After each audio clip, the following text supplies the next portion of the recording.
Welcome to the State of the Nation weekly update. And in a return to our roots, I'm actually going to be joined on the weekly update by one of the people that helped me get this going in the first place, and that is Khaya Sithole. Khaya, welcome to the State of the Nation weekly update. Good to have you back in the seat. Thank you. Yeah, you've been quite a busy guy. I know you are very heavily involved in board exams for our budding chartered accountants. What is the state of play in the world of accounting in South Africa? It was one of our points of excellence in the past. Difficult times. So we do have two professional board exams. We've just seen the results of the first board exam, which are very dire, 14% pass rate, I think the lowest we've seen in recent years. And obviously people are trying to figure out what really underpins that crisis. And one of the interesting talking points, which is very interesting because of the conversation we're going to have later on, is that there is a crisis that begins at basic education phase. And we now are facing a significant shortage of students who've got the right combination of subjects, maths in particular, that then enables them to form part of this pipeline of students that are going to study these particular subjects. And accounting is starting to feel the pinch of that, where we're seeing that there is definitely a crisis at enrollment level. And of course, when you don't have enough students that are signing up for these courses in the first place, then you definitely have a significant problem in achieving the transformation goals that we've set. Because obviously, what we do know is that up until 1994, the pipeline was very different, and we see the numbers.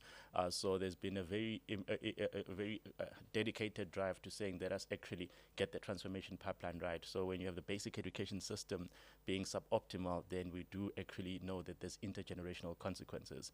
And I think when we see low pass rates and we try to understand where it all starts from, we can clearly see the links that originate from basic education, and then you end up with a fraction of the candidates transitioning into higher education. And then even in the higher education space, there are challenges there, and that obviously impacts what we see at the board exam stage. So that's been the one particular problem that has to be addressed. And then obviously now students are preparing for their second and final board exam, so we're also doing some work in helping some of them prepare for that one.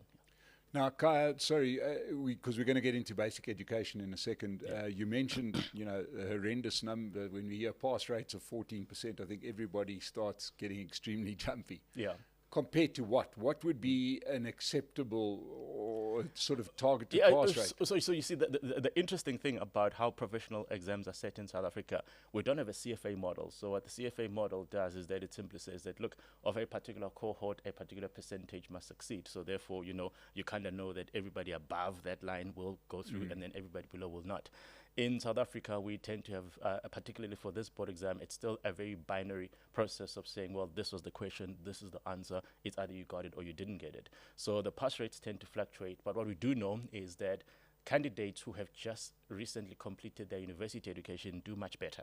So when those candidates write the exam in January, the pass rates are much higher. I think you'd say probably around 70%, on a long-term average. So the sooner you write the exam after finishing university, the better your chances are. 6 months later, you already can see the gap, the consequences of that gap. So the June pass rate has always been lower. It just hasn't been this low. Wow, now that's starting to tell us a story. As you said, the problem lies in basic education, and we know that for a couple of reasons. Number one, stuff like this, and we know there's a real problem when it's a ministry that the ANC gives away, because quite clearly they've decided that they can't fix it up. But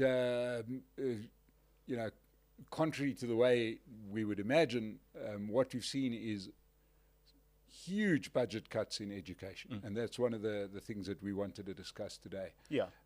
And this isn't going to help. Let's talk about the budget cuts in education in South Africa, because that's on the news, but not the headlines. So we have a general austerity program, and I've always called it an undeclared austerity program. So at no point in time has government stood up and said, we are going through austerity for the next 2 or 3 or 4 years. What we've seen is that there's been these directives, these instructions that Treasury issues to say to departments, to say to government agencies, by the way, please do some baseline cutting, and the requests that you've made are not going to be honored in full. So every department has been forced to sort of literally figure their way around how to work with diminishing resources. Right? That's the first problem that you've seen. Now, obviously, because what National Treasury has to do, they call themselves the equal opportunity offenders. They simply have to say that, look, if there is a general reduction of a particular number, the instruction must go to everyone. So they don't really say that, no, you guys are protected, you're safe, and then everyone else must pay the price. Now, the problem with that is that, in my view, there should be particular sectors or particular sections that are protected from that particular blanket process. And these are the institutions, and these are the sectors, and these are the departments where any decline in resources or any deficit in resources has got significant implications, not only now, but for the future. So if you think of healthcare, for example, we cannot be in a position to say, oh, no, let's offload 10,000 nurses because we can't afford them. Then the question will be, well, can you afford the healthcare consequences that will then materialize, not only now, but also in the future? And it's the same thing with education, in that you should be able to ask the very difficult question of what are the short-term and the long-term implications of us underfunding education in any particular form. So obviously in the news now, there's been the conversation centering around the Western Cape, where the Western Cape has quite interestingly been responsible enough to sound the alarm early enough to say to the schools that, guys, we've got a problem. In the January 2025 allocations, we're going to be able to fund 2,407 less posts than what we would have desired. So that means that you need to start engaging in conversations with the staff that you have. You need to start engaging in conversations with the non-permanent staff in particular, because obviously they're the first ones that get offloaded, and then be in a position to enable people sufficient time to try and work out what they can do until January. So in fact, because this is a consequence of a directive that has gone to every province, it is surprising that the other provinces haven't issued similar directives, because now the conversation makes it sound like it's the Western Cape that's doing this. It sounds like it's that other government that is essentially undermining our education system. But that's not the case. Yeah. They are simply responding to a national instruction that every single province has said this is a problem. So you do have what we call the CEM, the Council of Education Ministers, which is basically the provincial education MSCs. I don't know why they use that particular term. So all 9 of them would have met with the minister, and they would have said that, look, this is what we've been asked to do, and some of us are still working out what the consequences are, and eventually everybody's going to have to make that announcement, unless somebody steps up and say, guys, you probably can't afford to do this because of the intergenerational consequences. I think if you can just try and imagine 2,400 teachers, and if you look at the enrollment rates, basically the teacher-to-learner ratio in any province, you can kind of understand what the implication is, not only for this year, but also for the future years, because if this turns out to be a grade 1 class that doesn't have a teacher, for example, what does that mean for their ability to transition to grade 2? Will they ever get to grade 7? Will they ever get to matric at the time that they should? So this is a very difficult conversation, but I do think we have to be courageous enough to say that this is probably the one department that should never suffer such a guillotine. Yeah, now, and this comes on the back of the signing of the Bella Bill, which is going to mean that, the sort of aims of the Bella Bill, or the net outcome of the Bella Bill, is going to be to attack certain language groups, to attack school governing bodies, which is a dog whistle to say parents don't get involved, the state will tell you what to do. Which means that school governing bodies are also a great source of finance for many of these schools. They raise the money. Yeah, so I do think when it comes to the role of school governing bodies, it is definitely a conversation that is not complete. I don't know if we found the right model, we found the right solution. And obviously, the Bella Bill seems to have been contentious from inception, but I think in particular those issues relating to where the powers lie in order to implement very important and very critical decisions, that seems to be where the tensions still exist. And obviously you can imagine, or you can understand, why particular schools would have anxieties about what the long-term implications are and what the consequences are. And beyond just what the text of the bill and the law, because parts of it have been enacted, beyond the text, there also has to be important questions raised about how to fund this properly, how to fund this adequately. So if it turns out that the source of a person's anxiety is that, look, if the HOD or whoever it is going to then instruct us to then change the way we do things, there's going to have to be resource implications, and those resources need to be funded. And if it turns out that it's a school which has a much greater reliance on SGB to fund unfunded posts, to fund, extracurricular activities, because the state budget doesn't reach that far, then you have to be able to figure out how to get the right balance between saying, look, we have to implement the bill because it is the law, but we also need to be able to make sure that we maintain what the focus of that school needs to be. And I think it is probably a conversation that over the next 3 months, until obviously, I think that's the deadline that the president has said to say he'll do 3 months of consultation. I think we need to find many more tangible and practical responses to this issue, because the fact that the president said, look, I will hold on to this, means that everybody understands that we have to address it. Yeah, now there could potentially be an upside to this austerity move amongst education. Can you explain what could possibly positively come out of something like this? I think the one possible upside is that this has accelerated and brought to the forth a remarkably important conversation that we probably haven't been having. And that is obviously the question of what it is that we actually want out of our education system, what are the resources required to deliver it, and what it is that we're investing in it. So a lot of people, when you look at the outcomes of our basic education system, whether you track, the progress from grade 1 all the way to matric, and you can see the multiple dropout levels that we see them, whether you're looking at international benchmarking tests, whether it's the learning ones or the maths ones, you can clearly see that it's a suboptimal system. So instinctively, as an accountant, you'd say, well, it's probably because you're not spending enough. But it turns out that we are spending enough. And obviously, the reference point is to simply ask, well, developing countries in the same trajectory and same phase, how much do they spend on? So you'd sort of look at that as a reference point. And when you then look at those benchmarking, we are not underspending. I think the problem has always been, what do resources do once they get deployed into the basic education system? And when you then look at some of the consolidated reports that try to outline how much actually gets deployed across the different dimensions. So you've got the compensation budget, which is obviously where the teachers and the support staff are. But remember, a school is, an ecosystem. A school is an ecosystem. And in South Africa, it is an interconnected social ecosystem, in the sense that if you are a school and you are the only school within a 10-kilometer radius, for example, well, there are particular implications about whether children can get to that school. So learner transport becomes important. We also know that many students come from environments where essentially the idea of a meal is just that, an idea. There's no guarantee that you'll have one. So school nutrition becomes an important dimension of it. So when you then try to balance how that resource allocation works, and you see that one part of it consumes 80% of the budget, you then have to ask yourself the difficult question of whether the other resources that are necessary to keep the ecosystem going can indeed be funded from the 20% conversation, and I don't think so. But also, the 80% you refer to are the teachers. Yeah, it's referred to as the compensation budget according to National Treasury, because from their analysis, they've said, look, once you've deployed the resources, 80% goes to budgets, and then everything else has to compete for a limited resource. There is also, which is why I think this is an important conversation, the reality that the workforce, the teacher workforce, is unionized largely. And that means that when we hear about public service wage negotiations, you can kind of understand what happens to the compensation budget, in that obviously if National Treasury is going to take a position that everybody has to cut and everybody has to, contain their costs, and yet you still have the public service wage negotiation process saying that, well, actually we need CPI plus.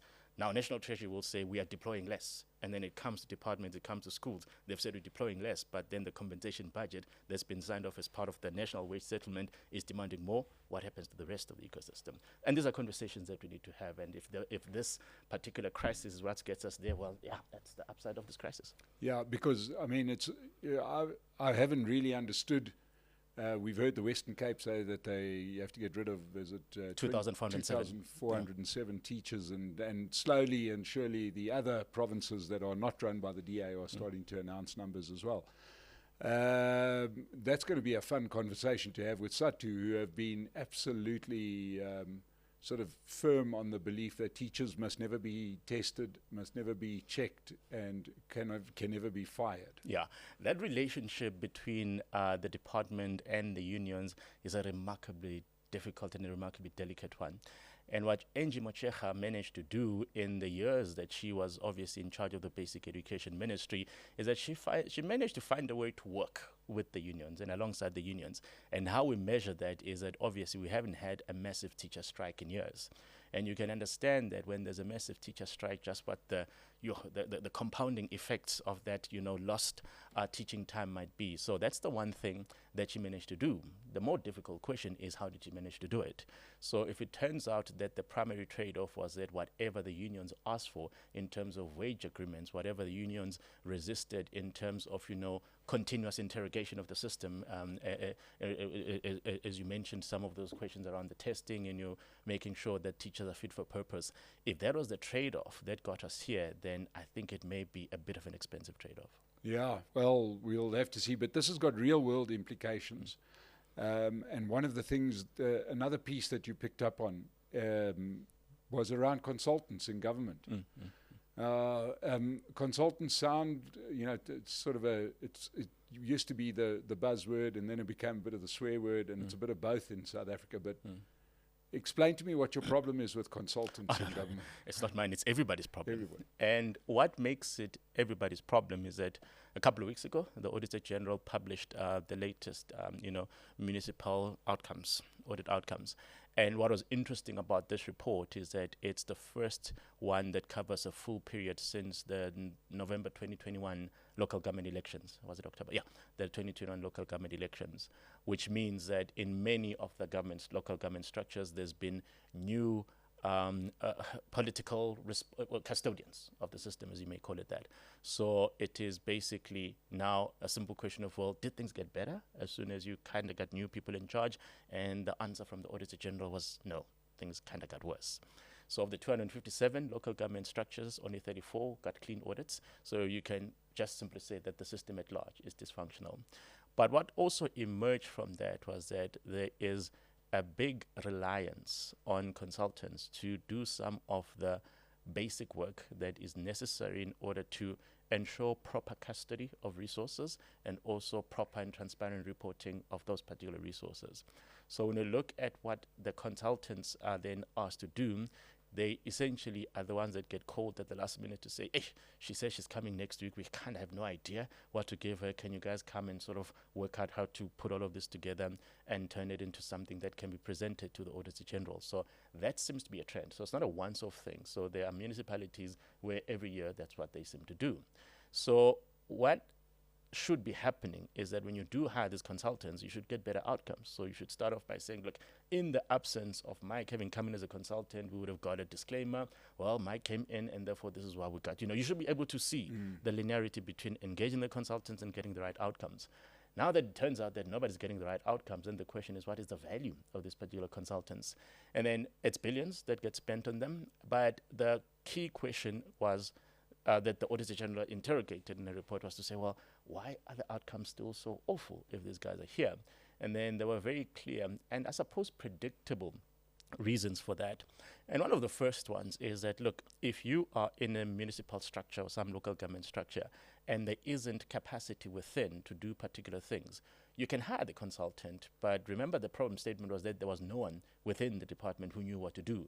So who's actually going to oversee the work of the consultant? On what basis do they then say, oh no, that's wrong, that's right, because they kind of themselves don't have the skills. So that lack of oversight on what the consultants were doing was a big issue that was noted then. And obviously what that does is that it simply means that the consultants will cobble together what they think makes sense in relation to the information that they've been given, only for the Auditor General to say, this kind of makes absolutely no sense. How did you guys think this would make sense? And then we're like, well, this is what we had, this is what we're given. And then you can clearly see there's a disconnect between what the consultants were doing versus what those that had hired them should have been overseeing. So that's the one problem that you have.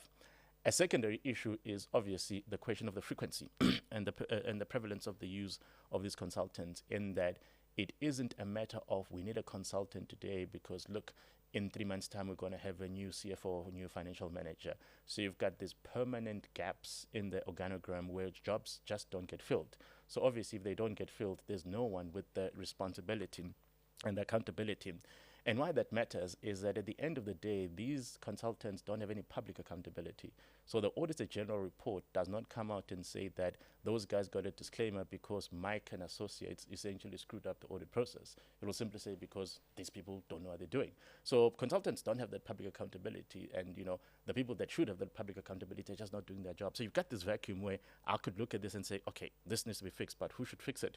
There's no CFO for me to confront. The consultants will be like, well, kinda, we just did what we were told to do. We worked with what we have. So you're creating this accountability vacuum, and at some point in time, given how much is spent and given how frequent and prevalent it is, we have to ask difficult questions about whether we actually have a system that is fit for purpose, in the sense that you've created 257 systems. Do you actually have the capacity to capacitate all 257?